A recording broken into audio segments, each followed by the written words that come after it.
굉장히 유능한 한 청년이 있었습니다. 입사시험 성적도 뛰어나고 그리고 실력도 있는 유능한 젊은이였는데 필기시험에 우수한 성적으로 합격을 하고도 면접에서만 열 몇 번을 떨어졌답니다. 그는 생각하기를 자기가 면접에서 떨어지는 이유는 외모 때문이라고 생각을 했어요. 그래서 성형수술을 했습니다. 성형수술을 하고 본 첫 입사시험에서 필기는 물론이거니와 면접까지 아주 거뜬하게 합격을 했다고 합니다. 한마디로 인상이 좋지 않다는 이유로 꽤 오랜 시간 동안을 순환을 당한 셈입니다. 정말 억울하겠다고 생각되지 않으십니까? 그게 사실이라면 말입니다. 여러분 중에 혹시 인상이 안 좋아서 손해를 많이 본 분 계십니까? 아니면 인상이 좋아서 득을 많이 본 분은 혹시 계시지 않습니까? 처음 보았을 때의 그 인상, 그거는 그만큼 사실 중요하게 각인되는 것이기 때문이기도 하고, 마음속에 있는 것들이 표정으로 드러나는 법이니까, 그러니까 외적인 상태와 외적인 모습과 마음의 상태가 아주 관계가 없다고 말할 것은 아니라서 면접을 볼 때 외모나 인상을 보는 것을 어느 정도는 이해할 수 있습니다. 또 그뿐만 아니라 말로 소통되는 건 못지않게 표정으로 소통하는 혹은 제스처로 소통하는 것도 얼마든지 있으니까 상대방은 말을 듣기 전에 얼굴을 보고 이미 그 사람이 어떤 마음의 상태인가를 이미 짐작하거나 아니면 가늠할 수도 있을 겁니다. 평소에 워낙 불만과 불평이 많아서 얼굴에 그것이 그대로 노골적으로 드러나고 있는 경우라면 당연히 그것 또한 본인이 책임져야 할 문제라고 볼 수도 있어요. 하지만 그럼에도 불구하고 이 표정이나 제스처를 통해서 소통되는 것에는 오해의 소지가 많다는 것을 전제할 때 우리가 그것에 의해서 한 사람을 평가하는 것, 그리고 그러한 일들 때문에 억울한 사람들이 제법 많이 생길 수 있다는 바로 그 가능성 때문에 면접에서 외모나 첫인상에 무게를 두는 것은 굉장히 위험합니다. 그것에 의해서 한 사람의 가치를 결정해서는 안 된다는 말이죠. 오해가 많기 때문에 그렇습니다.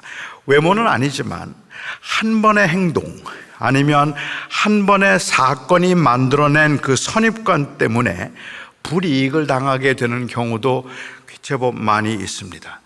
원래는 그런 사람이 아니었는데 그런데 그 한 번의 실수 때문에 아니면 그 한 번의 사건 때문에 두고두고 사람들은 그 사람은 그런 사람이라고 그렇게 평가하거나 판단하는 경우도 참 억울하겠다 싶은 생각이 들어요.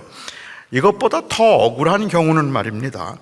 자기에게는 전혀 그런 악한 의도가 없었음에도 불구하고 어떤 사람들이 만들어낸 자기의 한 말이나 행동을 오해해서 만들어낸 그 선입관 때문에 피해를 보게 되는 경우는 더 억울합니다. 내가 실수해서 그렇다면 그렇겠는데 나는 실수한 것도 아닌데 그냥 사람들이 내가 했던 말을 오해하거나 나를 별로 좋아하지 않았기 때문에 만들어낸 선입관을 가지고 사람을 판단한다면 그거는 정말로 억울한 일일 수 있겠다 싶어요. 성경에 나오는 인물들은 어떨까요? 사실이나 아니면 정황을 우리는 정확히 알고 있지도 않으면서 그리고 그 의도가 확실치 않음에도 불구하고 성경에 기록되어 있는 그 몇 가지 사건 또는 그들이 했던 그 말들에 의해서 예수님의 기질을 파악하고 성격을 파악하고 심지어는 요즘에는 예수님의 제자들의 MBTI까지 나왔어요. 그래서 그 예수님의 제자들은 이런 부류의 사람일 것이라고 그렇게 판단하는 것은 어떻습니까? 물론 어떤 사건을 볼 때 합리적인 의심이 가능하기는 하겠지만 그래도 그런 사건들 때문에 베드로는 성격이 급한 사람이라든지 아니면 요한은 굉장한 다혈질이었을 것이라든지 바울은 아주 고집이 센 사람이었다든지 하는 이러한 선입관은 자칫 성경에 나오는 기록들을 우리가 잘못 읽게 만들 수도 있다는 말입니다. 그런 오해를 하면서 성경을 보면 성경을 잘못 볼 수 있지 않겠습니까? 우리는 그 선입관을 가지고 있기 때문에 그렇죠. 가령 마태복음 14장에 보면 예수님께서 제자들과 함께 시간을 보내시고 그리고 제자들을 먼저 호수를 건너가라고 말씀하시고 육지에 예수님 혼자 남으셨던 때가 있습니다. 그리고 제자들이 그 호수를 건너가는 중에 태풍이 왔어요. 바람이 불고 그리고 막 배가 뒤집힐 것 같은 상황에서 제자들이 굉장히 힘들어하고 있었는데 그때 예수님께서 육지에서 그 바다를 걸어서 오셨습니다. 그래서 멀리서 걸어오는 예수님을 보고 그 바람과 싸우고 있던 제자들이 걸어오는 예수님을 보고 조금 놀랐어요. 무서웠어요. 그래서 유령인가 했습니다. 근데 마가복음에 보면 이 사건을 조금 재미있게 기록해요. 예수님께서 그 제자들을 지나가시더니 라고 얘기를 해요. 제자들에게 바로 오신 것이 아니라 제자들을 지나가셨다, passing by 하셨다라고 얘기를 하고 있습니다. 왜 그러셨을까? 제가 생각해 볼 때는 그 이유를 저는 정확하게 모르겠지만 제가 생각해 볼 때는 귀신은요 정면에서 보는 것보다 옆에서 보는 게 더 무서워요. 그러니까 주님께서는 그들에게 그 공포심을 더 불러일으키기 위해서 지나가시면서 쓱 쳐다보셨으니 제자들이 얼마나 놀랬겠습니까? 그래서 이걸 유령이다, 귀신이다 하고 두려워할 때 예수님께서 다가오셨습니다. 그리고 주님께서 내니 두려워하지 말라라고 말씀을 하셨어요. 그 말을 듣고 베드로가 아주 놀라운 말을 하죠. 만일 정말 주님이시라면 나로 명하여 이 바다 위를 걸어오라 하소서. 정말 주님이시라면 나로 하여금 이 바다를 걸어올 수 있게 해 주십시오 라고 얘기했어요. 그러자 주님께서는 베드로에게 한번 걸으라고 말씀을 하셨죠. 오라. 그래서 베드로가 과감히 이 배에서 내려서 호수에 이 발을 디뎠습니다. 몇 발짝을 걸었는지는 모르겠습니다. 그리 많이 걷지는 못했을 것 같은데 물 위에 섰어요. 그런데 바람이 불기 시작하고 그리고 물결이 일기 시작하니까 무서워졌어요. 가라앉기 시작합니다. 그래서 그가 물에 빠지는 것을 주님께서 급하게 가서 건져주시면서 주님께서 베드로에게 말씀하셨습니다. 믿음이 적은 자여 왜 두려워하였느냐. 그리고 그를 주님께서 그 배에 건져주시고 다른 모든 제자들은 놀랐습니다. 이 사건을 보면서 베드로는 워낙에 나서기를 좋아하는 사람이다 라고 생각하고 그 선입관으로 본다면 가만히 있으면 중간이라도 갈 것을 괜히 나섰다가 야단만 맞았네 라고 이해할 수 있을 것 같아요. 아무 말하지 않고 아무 생각 없이 그냥 배 안에 있던 제자들이 더 나아 보여요.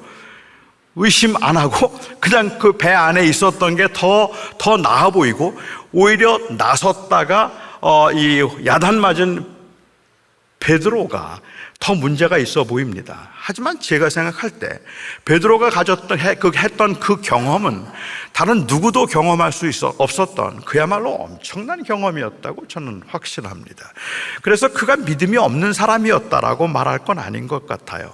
사실은 베드로에게는 왜 의심하였느냐는 말씀을 하셨지만 제가 생각할 때 성경에 나오는 인물 중에 가장 억울하겠다 싶은 사람은 바로 이 도마입니다. 그 도마는 정말로 그가 억울하겠다 싶은데 여러분들은 도마하면 어떤 이미지가 떠오르십니까? 도마하면 떠오르는 이미지, 의심 많은이라는 수식어죠. 의심 많은이라는 이 수식어가 2000년을 넘게 따라다녔어요. 2000년 넘게 도마는 의심 많은 제자입니다. 저는 도마가 너무 억울할 것 같아요. 우리는 사실 도마에 관해서 아는 것이 거의 없습니다. 마태복음, 마가복음, 누가복음 세 복음서를 보면 도마에 관한 이야기가 한 번도 나오지 않습니다. 도마는 그냥 그 이 12명의 사도들을 이야기할 때 도마라는 이름만 언급할 뿐인데, 도마는 히브리어이고 디두모는 헬라어입니다.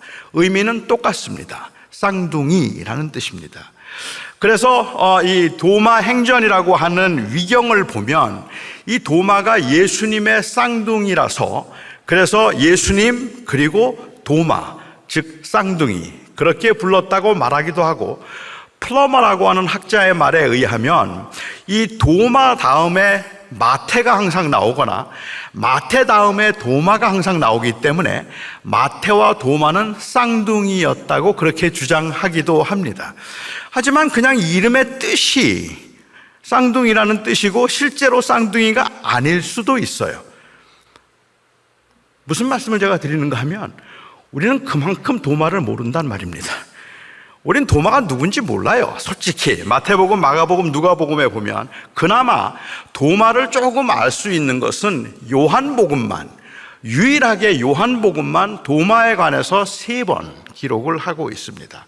그 첫 번째 기록이었던 첫 번째 제가 언급하게 될 이 요한복음 20장에 나오는 바로 그 한 번의 사건 때문에 2000년 동안을 도마는 의심 많은 제자라는 그 꼬리표를 달고 살아야 되었다면, 여러분이 정말 도마가 의심이 많은 사람이라고 생각하시는지 한번 묻고 싶습니다.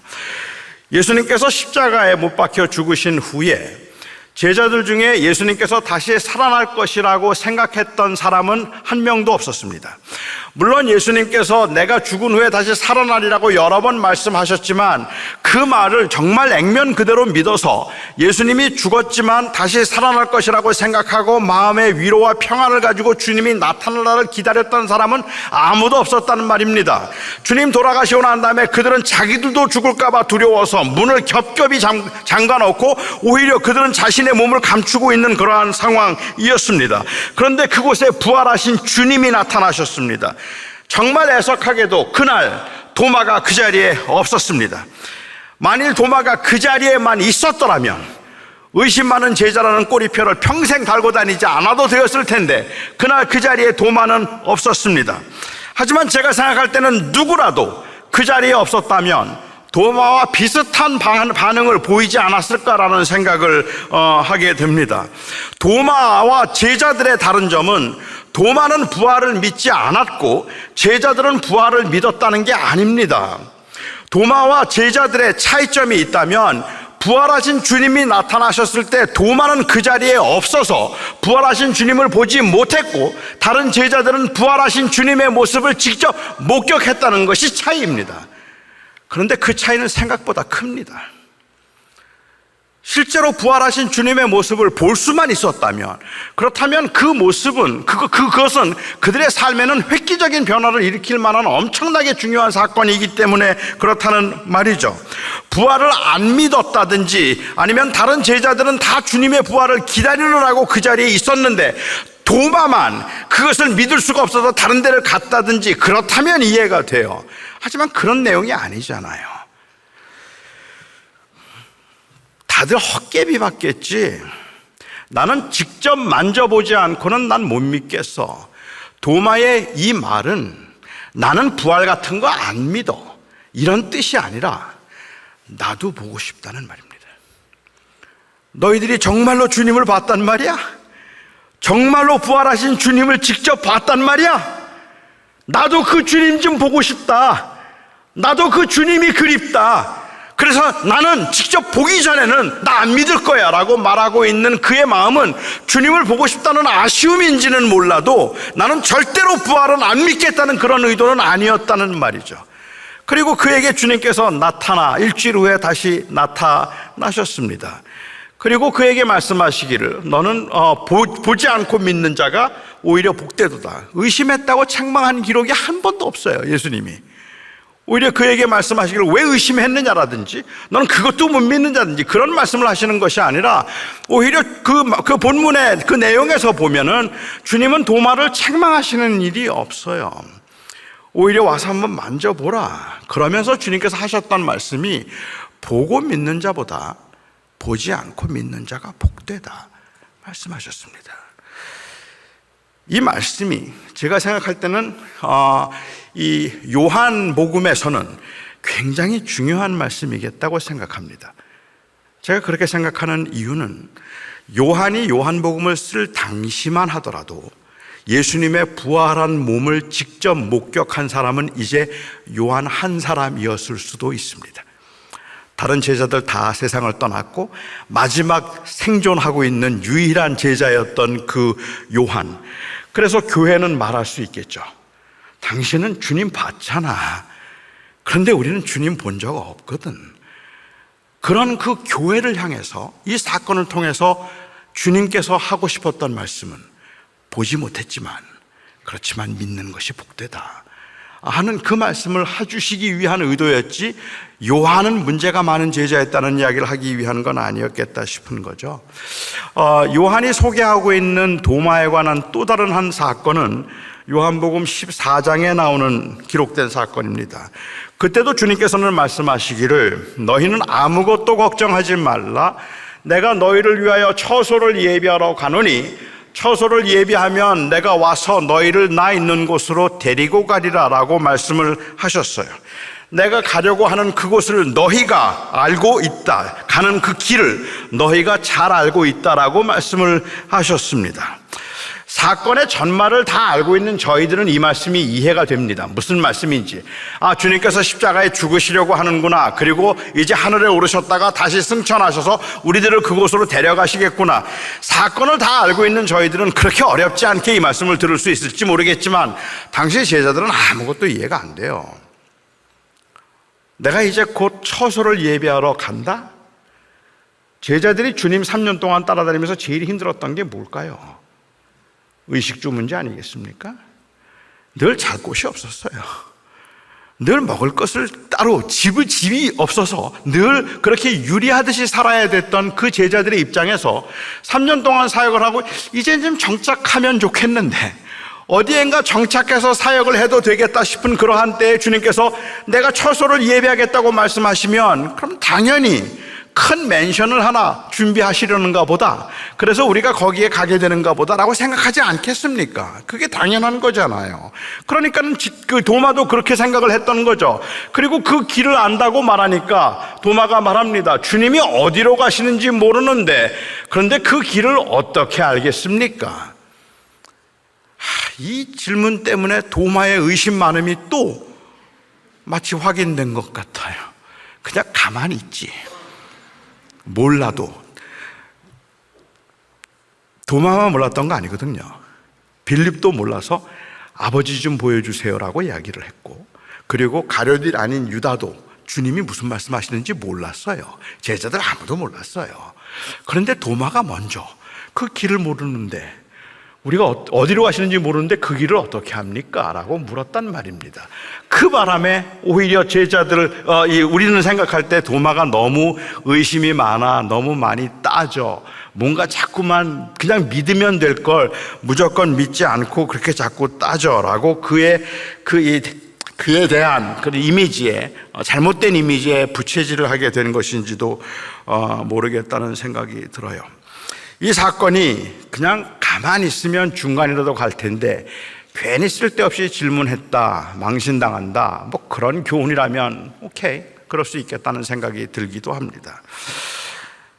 하지만 이 사건이 도마의 습관이나 도마의 기질이나 도마의 성품을 말해준다고 본다면 그건 아니겠다는 생각이 들어요.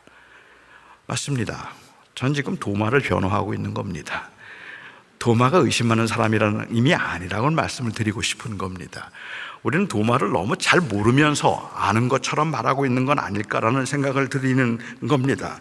아무 말도 하지 말고 그냥 주님 말씀하시는 대로 하는 것은 하는 것, 몰라도 그냥 아는 척 하는 것, 단체로 활동할 때는 혼자 개인 활동을 하지 말아야 된다는 것, 뭐 이런 이야기들을 한다면 모르겠어요. 하지만 이런 사건들 때문에 도마가 믿음이 없다고 보는 것은, 의심이 많았다고 보는 것은 조금 문제가 있다는 생각이 드는 거죠.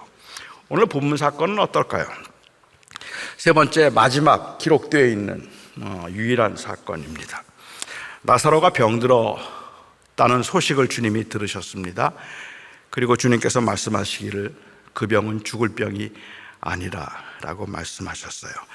제자들은 주님께서 그렇게 말씀하시니까 그런 줄 알았습니다. 그래서 나사로의 일은 까맣게 잊고 있었는데 이틀이 지나고 난 후에 주님께서 제자들에게 말씀하시기를 유대 땅으로 가자고 말씀을 하십니다. 제자들은 굉장히 당황스러웠습니다.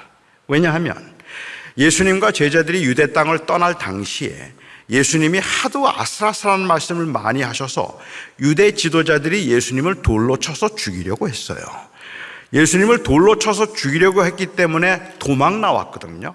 그렇게 도망 나와서 피신을 해서 그래서 지금 멀리 떨어져 있는데 마침 나사로가 병이 들었다는 소식을 들은 거예요.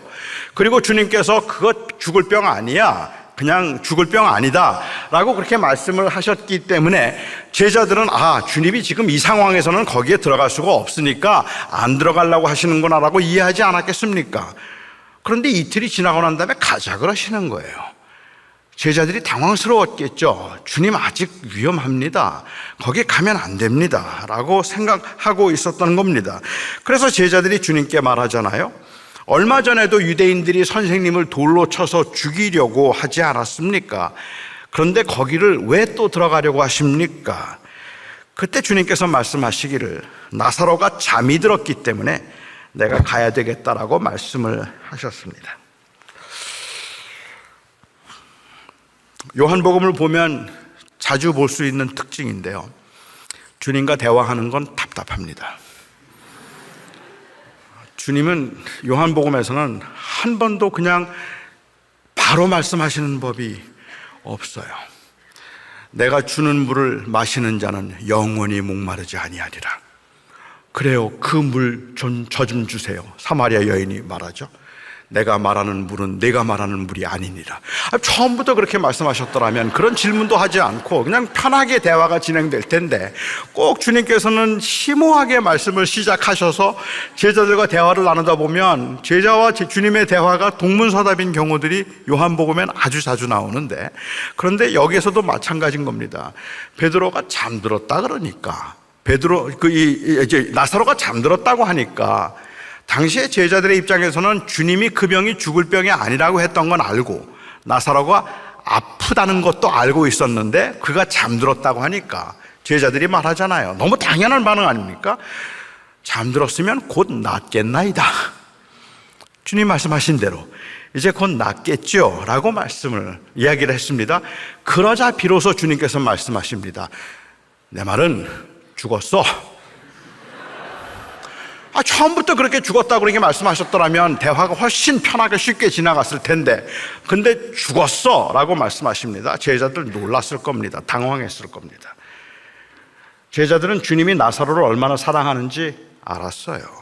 그리고 제자들도 나사로를 사랑했어요.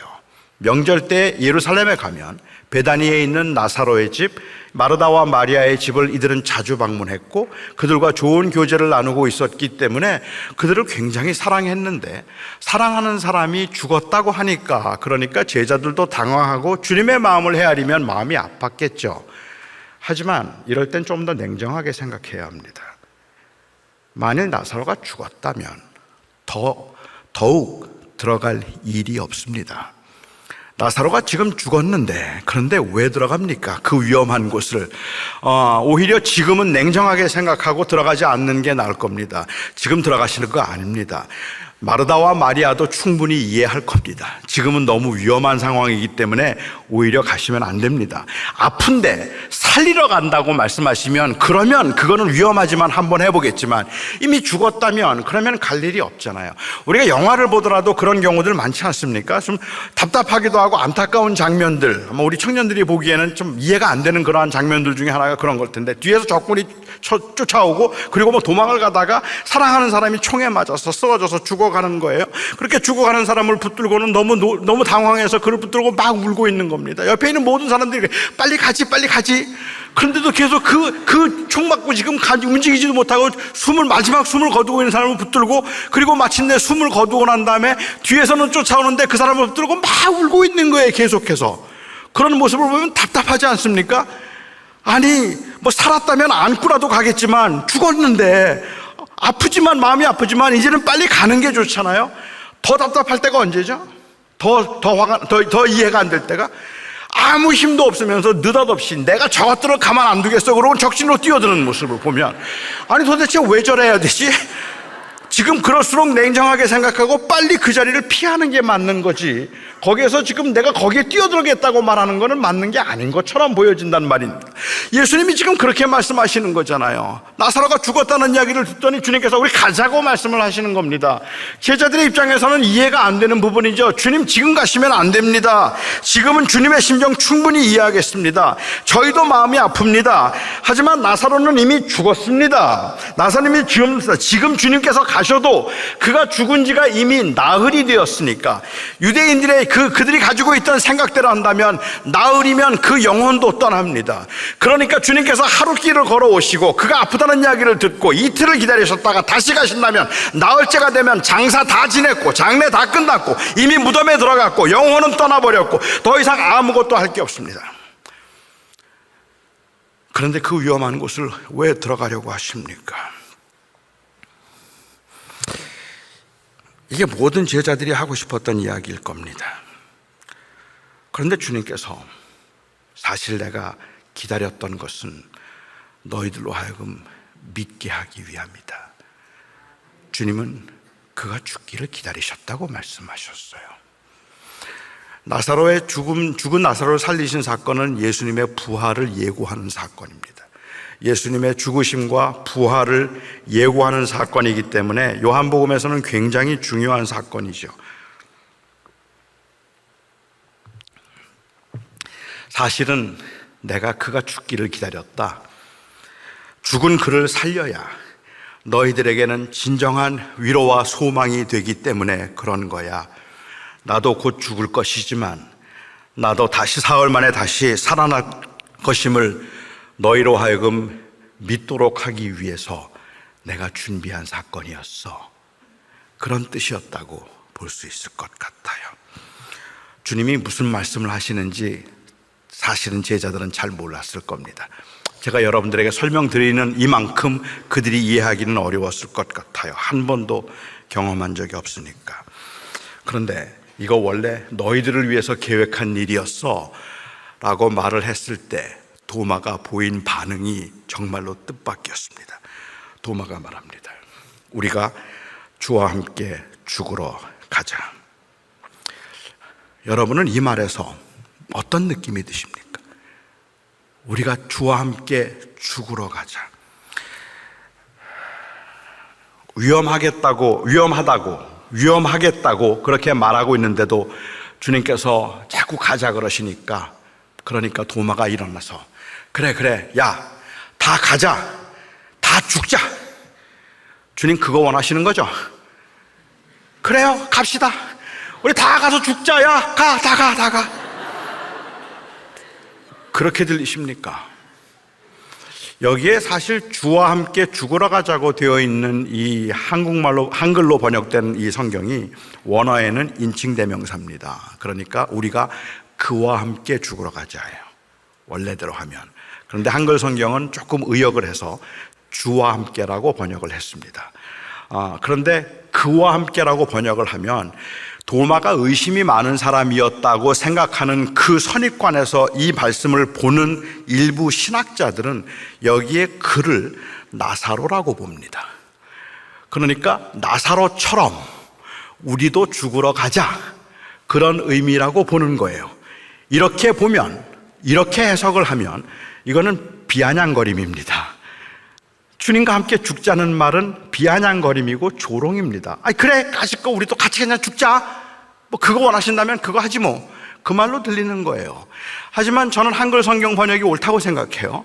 한글 성경에서 번역하는 것처럼 여기에 그와라는 말이 주님을 의미한다면, 우리 주님이 그곳에 가시는데 함께 가서 죽더라도 같이 가자고 이야기를 하고 있다면, 그렇다면 이 말의 의미는 제자들에게 헌신을 요구하고 있거나 아니면 권면하고 있는 이야기입니다. 주님 말씀하시잖아, 하나님이 이미 계획하신 일이라니까 우리가 믿고 주님과 함께 죽을지언정 주님과 함께 죽으러 가자, 우리 주님 따라가자 하는 그 말을 하고 있다고 볼 수 있다는 말이죠. 제가 그렇게 생각하는 것이 합리적이라고 생각하는 이유는 이 말을 하고 난 다음에 제자들 중에 아무도 도마에게 이의를 제기한 사람이 없었고 주님이 도마의 그런 입장을 책망한 적이 없었기 때문에 그렇습니다. 아니, 그것뿐만 아니라 요한복음 전체에 나타나고 있는 제자들의 모습과 너무 일치하고 있기 때문에 그렇습니다. 요한복음에서 요한이 말하려고 했던 그 제자들의 모습은 그들은 비록 약하고 부족하고 흔들리고 주님의 말씀하시는 것을 제대로 다 이해하지 못한 경우들이 많았지만 적어도 그들은 그 고백에 있어서는 진실했던 사람들, 그들은 예수님을 인격적으로 만났던 사람들이라고 말하고 있기 때문에 그런 거죠. 그냥 교회가 세워지고 난 다음에 요한복음이 기록될 때면 한 60년쯤 지나서입니다. 60년쯤 지나고 난 다음에 이미 벌써 교회는 너무 지나치게 제도화되어 버렸어요. 그래서 그 사람들이 이 교회 안에, 교회라고 하는 제도 속에서 마치 그곳에서 내가 기독교인이 되고 그리스도인이 되는 것처럼 생각하고 있는 그들에게 제도 안에, 권 안에 들어와 있기 때문에 제자가 되는 것이 아니라 예수 그리스도를 인격적으로 만나고 그를 주님이라고 고백하고 그에게 그의 인생을 맡길 수 있을 때 비로소 제자가 될 수 있다는 말씀을 요한은 하고 싶었다는 겁니다. 그렇기 때문에 요한복음에서는 사도라는 단어를 한 번도 사용하지 않아요. 재밌죠? 요한은 12명의 사도의 이름도 기록하지 않아요. 요한은 7명의 사도만 이 이름만 기록하는데 그들을 부를 때 사도라고 부르지 않고 제자라고 부릅니다. 그런데 이 제자라 불리우는 사람들 중에는 여자도 있고 그리고 이방인도 있습니다. 교회를 세웠던 가장 중요한 이 고백이라고 할 수 있는 주는 그리스도시여 살아계신 하나님의 아들이십니다. 그리고 내 고백 위에 교회를 세우겠다고 했던 이 베드로의 고백은 굉장히 중요한 고백입니다. 그런데 요한복음에는 주는 그리스도시여 살아계신 하나님의 아들이십니다라는 고백을 베드로가 하지 않습니다. 누가 할까요? 마르다가 합니다. 마르다가 그 고백을 하는 것을 볼 수가 있습니다. 요한복음에 나오는 모든 제자들은 주님을 만난 사람들입니다. 그리고 인격적으로 주님을 섬겼던 사람들입니다. 그래서 그들은 주님을 잘 몰라서 주님을 따라다니면서도 오해도 많이 하고 흔들리기도 많이 하고 그리고 또한 그들이 쓰러진 적도 굉장히 많지만 그럼에도 불구하고 요한복음 6장에서 기록하고 있는 것처럼 주님께서 고난에 관한 말씀을 하시고 그 주님이 이 보리떡 5개로 5,000명을 먹이시는 엄청난 사건을 그 기적을 행하셨을 때 많은 사람들은 그 모습을 보면서 모세를 보았습니다. 그래서 광야에서 사람들에게 만나로 먹였던 그 모세를 생각하고 이 사람이 진짜 우리의 왕이라고 생각하고 예수님을 왕을 삼으려고 했어요. 하지만 예수님께서 그들이 왕을 삼으려고 하는 그들의 그 메시아관이 잘못됐다는 것을 말씀하시고 오히려 주님께서 고난을 받으시고 죽음을 당할 것이라는 이야기를, 성찬에 관한 이야기를 그곳에서 하셨거든요. 성찬에 관한 이야기를 요한복음에서는 주님께서 십자가에 돌아가시기 전날 밤에 하지 않고 오병이어의 기적 후에 하십니다. 그 말씀을 하셨거든요. 그러자 다 떠나갔어요. 그리고 제자들만 남았어요. 그때 주님께서 제자들에게 말씀하셨죠. 너희도 가렸느냐? 그리고 베드로가 유명한 고백을 합니다. 영생의 말씀이 주께 있사오니 우리가 누구에게 가겠습니까? 그게 그 당시 제자들의 마음이었다는 말입니다.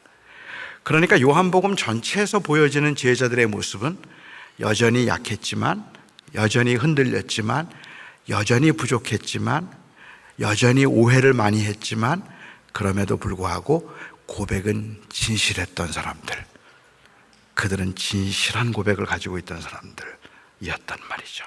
그 맥락에서 본다면 베드로, 지금 도마가 하고 있는 주와 함께 죽으러 가자는 말은 비아냥일 수 없습니다. 조롱일 수 없습니다. 진실한 고백인 겁니다. 주님과 정말 죽을 마음이 있었단 말입니다. 주님이 그렇게 원하신다면 그거는 그렇게 할 수도 있는, 그러니까는 그냥 단순히 어떤 이 성품에서 비롯된 비판적인 말이 아니고 불필요한 영웅심에서 한 말이 아니라 신앙의 진지함에서 비롯된 진지한 헌신의 말이었단 말입니다. 정말 죽어야 한다면 죽을 수도 있겠다 하는 생각을 그들은 하고 있었다는 말이죠. 저는 비록 상황과 환경이 다르기는 하겠지만 제자됨의 심각성에 있어서는 우리에게 요구되는 것도 크게 다르지 않을 거라고 생각합니다. 채찍으로 위협하기보다는 당근으로 유혹하는 이 소비지향적인 시대를 살아가고 있는 우리들은 제자됨을 부인하지는 않지만 제자됨을 가볍게 여길 수 있는 그 위험에 아주 적나라하게 노출되어 있습니다. 어쩌면 채찍보다는 훨씬 더 교묘해서 넘어짐이라는 관점에서 볼 때는 훨씬 더 위협적인 것임에도 불구하고 우리는 그것을 위협으로 여기지 않고 있습니다. 그 유혹이 위험하지 않아서가 아니라 제자됨을 가볍게 생각하고 있기 때문에 그렇습니다. 이 고백이 그만큼 진지하지 않기 때문에 그렇다는 말이죠. 예수님을 믿는다는 말을 그냥 믿는다고 지적으로 동의함으로 내가 천국에 들어갈 수 있는 입장권을 하나 공짜로 얻었다고 생각해서 그 이상의 희생을 불편하게 여기는 기독교인들이, 명목상의 교인들이 너무 많아졌다는 말입니다. 그러니까 나는 예수를 나의 구주로 믿겠습니다라고 고백을 하고 동의를 하기는 해요. 하지만은 그 고백에 진지함이 별로 없다는 말이에요. 내가 예수를 나의 구주로 믿는다는 말에는 사실은 어떤 희생과 어떤 희생이 오더라도, 어떤 위험이 다가오더라도 나는 예수 그리스도의 주되심을 부인하지 않고 살아갈 것입니다라는 그 단호함과 그 결연함이 있어야 되는데, 오늘 나는 그냥 그렇게 믿는다고만 말하면 된다고 생각하는 하나의 일종의 동의라고만 생각을 하는 거죠. 예수님 믿으면 천국 가요. 예수님 믿으면 구원받아요. 예수님을 믿으시겠습니까? 글쎄요, 난 그거 잘 모르겠는데 Just say yes. Then you will have eternal life. Say yes. 이건 공짜예요, 공짜. This is free. Say yes. Yeah. 형제님 축하합니다. 오늘 구원받으셨습니다. 무슨 뜻인지도 몰라요. 그래서 나는 그냥 믿는다고 말함으로 천국 들어가는 입장권을 공짜로 받았다고 생각해서 뒷주머니에 차고, 그리고는 내 마음대로 사는 거예요. 내가 원하는 대로 사는 거예요. 제자답지 않게 살아도 상관이 없어요. 나중에 주님 앞에 섰을 때 주님께서 어떻게 왔느냐고 말하면 짜잔, 나 세례 받았잖아요. 나 그때 I said yes. 그러면 구원을 받을 수 있을 거라고 생각하는 이 가벼움이 저는 오늘날 심각한 문제라고 생각을 한다는 말입니다. 제가 목회할 때 경제적으로 굉장히 안정되고 그리고 여유 있는 교인이 계셨어요. 시간적으로도 여유가 많았던 분이셨습니다. 사회적으로도 그렇고 아주 안정된 직업을 가지고 충분히 성공했다고 말할 만한 분이에요. 근데 교회 모임에 성실하게 참석을 하셨어요. 그럼 빠지지 않고 교회 모임에 오시고 믿음의 고백도 있었습니다. 믿음의 고백도 있어서 항상 신앙 고백을 가지고 있었던 분이에요.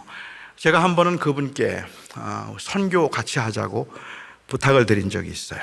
우리 선교하는데 함께 해주시면 좋겠습니다. 그랬더니 그분의 대답이 단호했습니다. 아니요, 저 못합니다. 아시잖아요.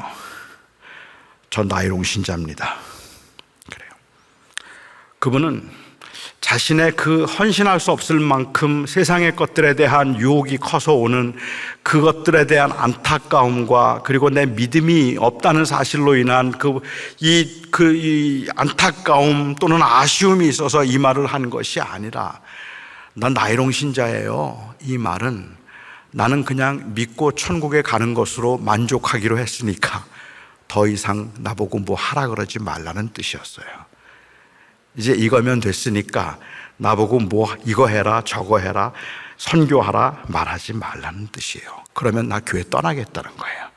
나는 구원 받았다고 생각하고 충분히 교회 참석하는 것만으로 되었다는 그러한 의미입니다. 의심 없이 믿어야 된다고 열변을 토하고 도마는 의심이 많은 제자였다고 성토하지만, 의심 없는 믿음이란 결국은 아무런 위험도 요구하지 않는 지적인 동의일 뿐이고 목숨을 걸 만큼 제자됨을 전혀 중요하지 않게 생각하고 있는 것, 이것이 오늘날 교회의 문제입니다. 우리에게 이런 진지함과 확신이 없이 믿음을 말한다면 의심 없는 믿음은 결국은 자기의 안녕과 성공을 위해서 흐트러지지 않는 일종의 정신 통일을 의미할 뿐입니다. 주님의 말씀을 제대로 이해하지 못했고 불안하고 두려웠지만 주님의 제자들은 제자됨에 진실했습니다. 그리고 도마도 예외는 아니었습니다. 주님과 함께 죽는가 아니면 주님과 이별을 해야 하는가 하는 그 기로에서 망설임이 있었을지는 모르지만 그는 끝까지 주님과 함께 가자고 다른 제자들을 설득하고 고백했습니다. 오늘날 교회는 어떻습니까? 오늘날 교인들은 어떻습니까? 아니, 우리는 어떻습니까? 어쩌면 우리는 그다지 크지 않은 일임에도 주님을 떠나고 싶고 원망하고 싶어 하는지도 모릅니다. 주님을 내가 믿는다고 해서 내가 참아야 한다는 것이 견딜 수 없이 화가 납니다. 이렇게 고생할 거면 내가 도대체 왜 주님을 믿는가 싶기도 합니다. 저와 여러분이 처해 있는 이 상황에서도 우리의 믿음을 흔드는 일들이 끊임없이 발생하기 때문에 사실 우리에게도 이 정당하고 진지한 신앙의 고백이 필요합니다. 비록 실제로 주님과 함께 십자가에 죽은 사람은 아무도 없었어요. 그러니까 도마는 주님의 계획을 몰랐어요. 하지만 도마의 그 고백과 마음은 진실해서 주님과 죽을 마음도 있었더라는 말입니다. 도마가 사도 중에 최고의 지도자가 될 만큼 영향력 있는 사람 아니었지만 그는 다른 제자들에게 우리도 주님과 함께 죽으러 가자고 말할 만큼 진지하게 그의 신앙을 표명할 수 있었습니다. 내가 살아도 주를 위하여 살고 죽어도 주를 위하여 죽나니 나는 사나 죽으나 주의 것이라는 그 고백의 진지함이 저는 오늘날 교인들에게 교회에 필요하다고 생각합니다. 우리의 이 고백을 가능하게 만드는 것이 바로 예수 그리스도의 의입니다. 그리스도의 은혜입니다.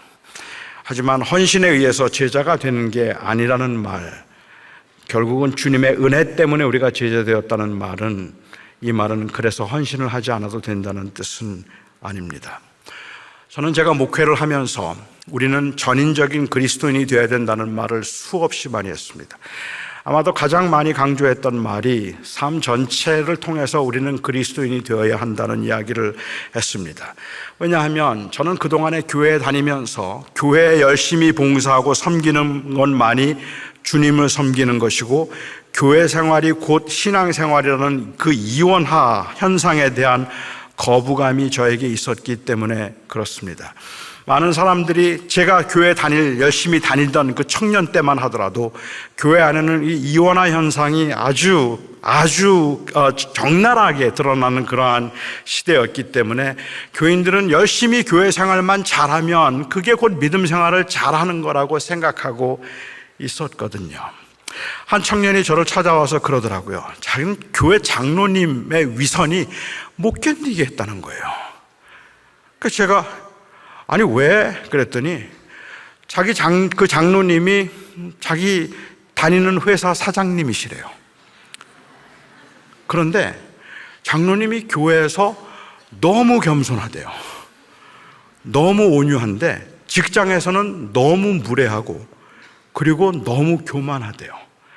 그래서 직장에서는 너무 교만하고 너무 무례한데 그런데 교회만 오면 그렇게 친절하고 온유한 그 위선이 못 견디겠다 그래요. 그래서 제가 그 청년에게 그렇게 말했어요. 그거 위선 아니야. 그분은 지금 교회에서 겸손한 척 하는 거 아니야. 교회에서 그냥 온유한 척 하는 거 아니야. 진심으로 겸손하고 진심으로 온유하는 거야. 그리고 직장에서는 진심으로 교만하고 진심으로 무례한 거야. 그분은 교회는 그래야 된다고 생각하고 직장은 그래야 된다고 생각하고 있는 이 신학적 오리엔테이션에 문제가 있는 거죠. 그래서 세상에서는 그렇게 교회처럼 하면 큰일 나요. 하지만 교회면 누구나 다 착해요. 교회 오는 사람들은 누구나 다 겸손해요. 왜냐하면 교회는 그런 곳이니까. 하지만 세상은 그러면 망해요. 세상은 그렇게 살면 안 되는 거니까. 그런 그 두 개의 이원화된 모습들이 어쩌면 아주 굉장히 너무 꽉 차 있어서 저는 그러한 교회 열심히만 나오면 그러면 믿음이 좋은 거라는 그 모습에 대해서 거부감을 가지고 있었기 때문에 저는 전인적인 그리스도인의 삶을 굉장히 많이 강조했었습니다. 제가 목회를 하던 곳에 젊은이들이 많이 있었어요. 30대 젊은 부부들이 많이 있었는데 제가 그 젊은 부부들에게 한 번은 설교를 한 적이 있었어요. 아이들이 티네이저거나 아니면은 초등학교 학생, 자녀를 둔 부모들은 수요 예배 나오지 말아라 그랬어요. 집에서 아이들과 함께 시간을 보내라. 거기가 바로 사역의 현장이다. 그러니까 교회에 나오는 것보다 삶의 현장에서 제자로 살아내는 게 중요하기 때문에 수요일 날 교회 나오지 말고 오히려 가정에서 아이들과 가족들과 함께 시간을 보내라. 가족의 자녀들이 더 필요로 하다 이렇게 얘기를 했거든요. 너무너무 좋아요. 그리고 진짜 안 나와요. 수요일 날 다 안 나왔어요. 그런데 한 몇 달쯤 지나고 난 다음에 우리 자매가 저한테 컴플레인을 하는 거예요. 목사님 왜 그렇게 말했느냐 그래요. 아니 뭐 내가 틀린 말 했나? 맞는 말이잖아. 그랬더니 아니에요. 목사님 그렇게 말하지 말았어야 돼요. 왜? 그랬더니 저희 남편이 그전에는 수요일 날 교회 나왔어요. 그런데 요즘은 목사님이 교회 안 나와도 된다고 말한 다음부터는 집에서 게임만 해요. 그래요. 제가 좀 놀랐어요. 난 게임하란 말 한 적 없는데 아이들과 함께 시간을 보내고 아이들 숙제 봐주고 아이들과 놀아주고 아이들을 제자 삼는 이 일을 하는 것 내가 그거 하라 그랬지 놀라 그러지 않았는데 그런데 교회 나오지 않아도 된다고 말했더니 오히려 가정에서 삶 전체를 주님께 드리라고 말했더니 이 말의 의미를 아무것도 드리지 않아도 된다는 말로 이해를 하는 거예요. 그래서 저는 전인적인 삶, 예배는 곧 삶입니다. 너무 맞는 말이잖아요. 설거지도 곧 예배입니다. 예배는 주일날 드리는 것이 아니라 주차장에서 시작하는 것입니다. 다 맞는 말이잖아요. 그런데 그런 전인적인 삶을 강조하는 것이 때로는 우리의 그 이기적인 인간의 그 마음을 생각해 볼 때는 이거는 현실을 너무 지나칠 정도로 피상적으로 만들어 버린다는 말입니다. 전부를 드린다는 말은 아무것도 드리지 않는다는 말처럼 들리기 때문에 그래요. 모두를 다 주님께 드리며 산다는 말은 아무것도 드리지 않아도 된다는 말처럼 그렇게 이해할 수 있기 때문에 그렇다는 말이죠.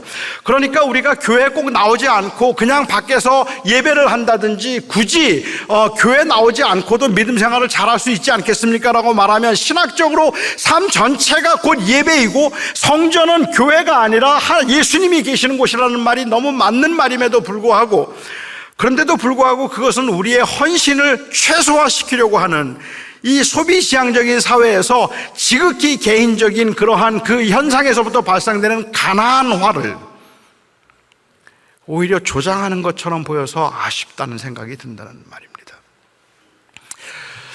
오래된 이야기이긴 한데요.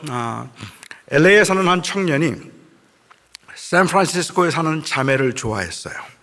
그 당시에는 손편지를 쓸 때인데 너무 좋아했어요. 굉장히 보고 싶었어요. 근데 이 먼 장거리, 멀리 두고 연애를 하는 건 이렇게 쉬운 일이 아니니까 편지를 쓰면서 이 청년이 자매에게 이 편지를 썼습니다. 조금 내용은 오글거리는데 참았고 들어주시면 고맙겠습니다. 너무 보고 싶습니다. 매일 생각이 납니다. 너무 보고 싶습니다. 만일 당신과 나 사이를 바다가 가로막는다면 나는 헤엄을 쳐서 가다가 그냥 물에 빠져 죽더라도 헤엄을 쳐서라도 수영을 해서라도 당신께 가고 싶습니다. 당신이 너무 보고 싶습니다. 당신과 나 사이에 맹수가 가로막는다면 나는 피투성이가 될 때까지 맹수와 싸워서라도 당신께 갈 것입니다. 당신이 보고 싶습니다. 만일 당신과 나 사이에 사막이 가로막힌다면 나는 기어서라도 사막을 건너 기어코 당신께 갈 것입니다. 당신이 너무 보고 싶습니다. 이번 목요일 비만 오지 않는다면 제가 꼭 당신께 가겠습니다. 맹수도 겁이 안 나고요. 바다도 겁이 안 나고요. 사막도 겁이 안 나는데 비는 겁나요. 왜요? 비는 진짜니까. 비는 현실이니까. 저는 이것이 참을 수 없는 피상적 헌신의 그 가벼움이라고 생각을 합니다. 전부를 드리는 건 하나도 어렵지 않은데 11조는 조금 곤란해요. 그렇죠. 내 시간에 전부를 주님께 드리는 건 괜찮아요. 내 삶이 주님의 겁니다. 그건 괜찮아요. 하지만 아침 큐티? 그건 좀 아니에요. 그건 아닌 것 같아요. 그냥 전부 받으세요. 그런데 따로 달라고는 그러지 마세요. 그게 우리가 가지고 있는 어쩌면 우리들의 그 모습이고 우리의 입장인 거죠. 뭐 이것 좀 더 하면 좋겠는데, 이런 거 더 하면 좋겠는데, 다 좋아요. 그런데 다 주님 건 거 아시잖아요. 그러니까 그 이상은 요구하지 마세요. 저는 이 고백의 피상성이 오늘날 꽤 많은 사람들에게 있어서는 사실은 고백을 한다고 말하지만 우리가 가지고 있는 이 소비자적 개인주의를 그냥 합리화시키고 있는 그 모습밖에는 아무것도 아니라는 생각이 들어서 오히려 우리는 전부를 드리겠다고 생각하는 사람일수록 치열하고 아주, 그리고 더 냉정하게 지금 내가 주를 위해서 무엇을 해야 되는가를 생각해야 될 때가 되지 않았는가라는 생각을 한다는 말입니다. 그게 중요하죠. 로마서 14장에 보면 그 당시 교회들이 그랬지만 로마 교회도 조금 힘들었어요. 교회가 어려웠는데 어려웠던 이유 중에 하나는, 문제 중에 하나는 우상에게 제물로 바쳐졌던 음식을 먹어야 되느냐 먹지 말아야 되느냐 하는 그 문제였었고, 그 다음에 안식일을 지켜야 되는가, 주일을 지켜야 되는가, 유대인들의 절기를 다 지켜야 되는가, 이런 문제들이 조금 문제가 됐었어요. 그래서 교회 안에 분쟁이 좀 생겼습니다. 바울에게 물었습니다. 어느 날 예배를 해야 되나요? 우상에게 제물로 바친 걸 먹어야 되나요? 먹지 말아야 되나요? 그때 바울이 로마서 14장에서 했던 대답이 저는 참 이해가 안 되는 대답이었어요. 그 질문에 대해서 바울이 말하기를 각자 마음에 정한 대로 하라 했어요. 각자 마음에 정한 대로 하라. 이게 무슨 답이에요? 제가 이 치킨에 맥주를 마셔도 되나요? 안 되나요? 바울이라면 그렇게 말할 것 같아요. 각자 마음에 정한 대로 하라. 11조를 해야 되나요? 말아야 되나요? 각자 마음에 정한 대로 하라. 이런 대답이 어디 있어요? 그런데 각자 마음에 정한 대로 하라라고 이야기를 해요. 어떤 사람은 먹을 수도 있고 어떤 사람은 먹지 않을 수도 있겠는데 각자 마음에 정한 대로 하라? 애매해 보이는 대답인데, 이 대답이 애매하지 않게 만드는 결정적인 것은 바로 그 다음에 하신 말씀이에요. 그 다음에 말씀하시기를 우리 중에 누구도 우리를 위해 사는 자가 없고 우리가 다 주를 위해서 사나니 먹어도 주를 위해서 먹고 마셔도 주를 위해서 마시고 우리는 사나 죽으나 주의 것이 아니냐. 이 고백에 진지하지 않다면 각자 마음에 정한 대로 하라는 이 말은 합리화에 불과할 뿐이에요. 하지만 그 고백이 진지하다면, 저는 그렇다면 우리가 스스로 결정할 수 있는 그 헌신의 정도들은 다 존중되어야 될 것들이라고 저는 생각을 합니다. 그러니까 오늘 이 금요일 저녁 기도회에 참석해야 됩니까? 말아야 됩니까? 아마도 바울은 말하겠죠. 각자 마음에 정한 대로 하세요. 할 수도 있고 안 할 수도 있겠죠라고 말할 겁니다. 매번 참석하는 사람이 오늘은 와야 되는 거 아닌가를 고민해도 아마 그렇게 말할 수도 있을 거라고 생각을 합니다. 그런데 바울의 경우에 있어서는 그렇게 말하지만 내가 거기에 참석하든지 참석하든지 정말로 진지하고 정말로 중요한 문제는 뭔가 하면 그것은 내가 정말로 주를 위해서 사는가라는 질문이에요. 나 정말로 주를 위해서 살고 있는가? 그리고 나는 주를 위해서 죽을 수 있는가? 그 고백이 우리 안에 진지하지 않다면 우리가 말하고 있는 이 모든 이야기들은 다 결국은 자기의 편리를 위한 합리화를 위한 일종의 담론에 불과할 뿐이에요. 별로 의미가 없는 이야기들이라는 말입니다.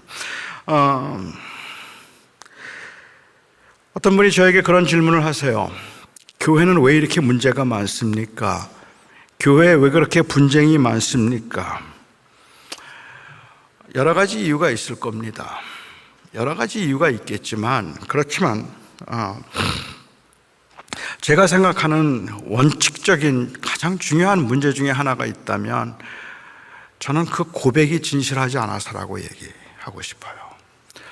제가 미국에서 목회를 하면서 그 목회할 때 이제 당회를 하잖아요. 그럼 당회를 하면 저는 아마 100번, 200번 이상 했을 거예요. 당회를 시작하기 전에 항상 했던 말이 이 교회는 그리스도의 교회입니다. 이건 내 교회도 아니고 여러분의 교회도 아니고 이건 주님의 교회입니다. 우리가 이 교회가 주님의 교회인 것을 잊지 말고 우리 회의합시다. 아멘. 3분 안에 싸워요. 그 아멘이 아닌 거예요. 아니, 약함 때문에 그렇다면 그건 이해돼요. 우리가 그러고 싶지 않은데 넘어지는 거라면 그거는 충분히 이해가 돼요. 그건 다 그래요. 그렇고 싶지 않은데도 넘어지니까 그건 이해가 돼요. 저는 그거는 그래서 우리가 싸워야 되는 거고 그래서 우리가 지속해야 될 영적인 싸움이 되는 거죠. 그런데 제가 문제 삼고 싶은 것은 뭔가 하면 그냥 말뿐인 고백이라면 그렇다면 아무 힘이 없다는 게 문제라는 말입니다.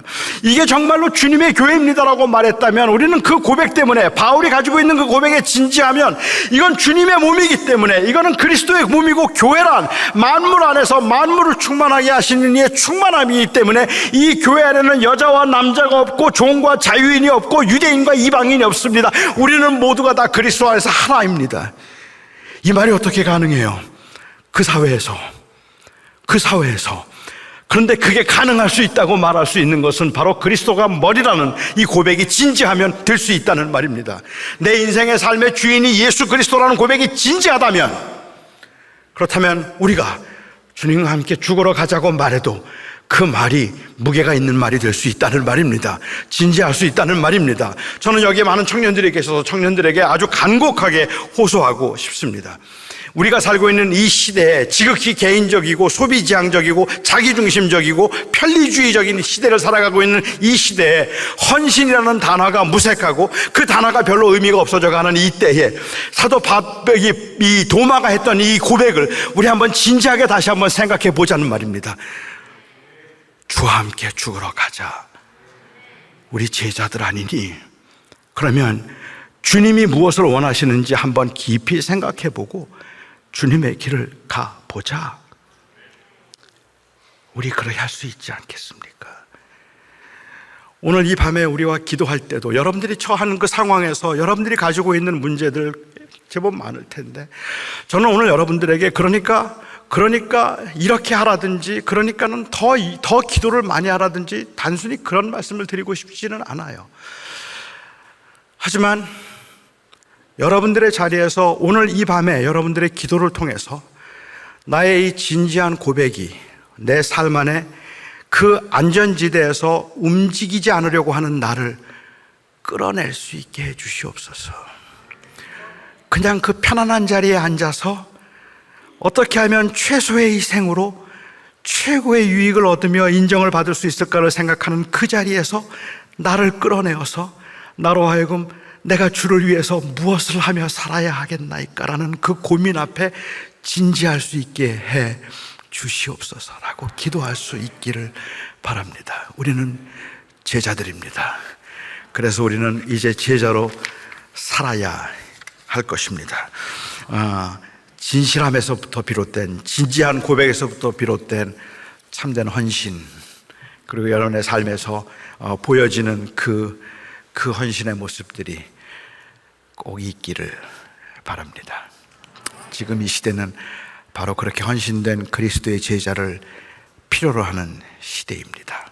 그냥 명목상의 기독교인들이 너무 많아서 이름뿐인 기독교인들, 믿는다 말하고 천국 갈 수 있다는 그것에만 관심을 가지고 있어서 내가 어떻게 제자로 살아야 될까를 생각하지 않고, 아니 내가 주를 위해서 무엇을 더 해야 할까를 생각하지 않고, 무엇을 더 안 하고도 좋은 신자가 될 수 있을까를 생각하는 이 시대에 저는 여기에 계신 여러분들이 주님 앞에 진지하게 이 반응해서 우리 주와 함께 죽으러 가자 하는 이 도마의 고백을 한번 깊이 생각하시고 여러분들의 삶에서 헌신을 끌어낼 수 있기를 바랍니다.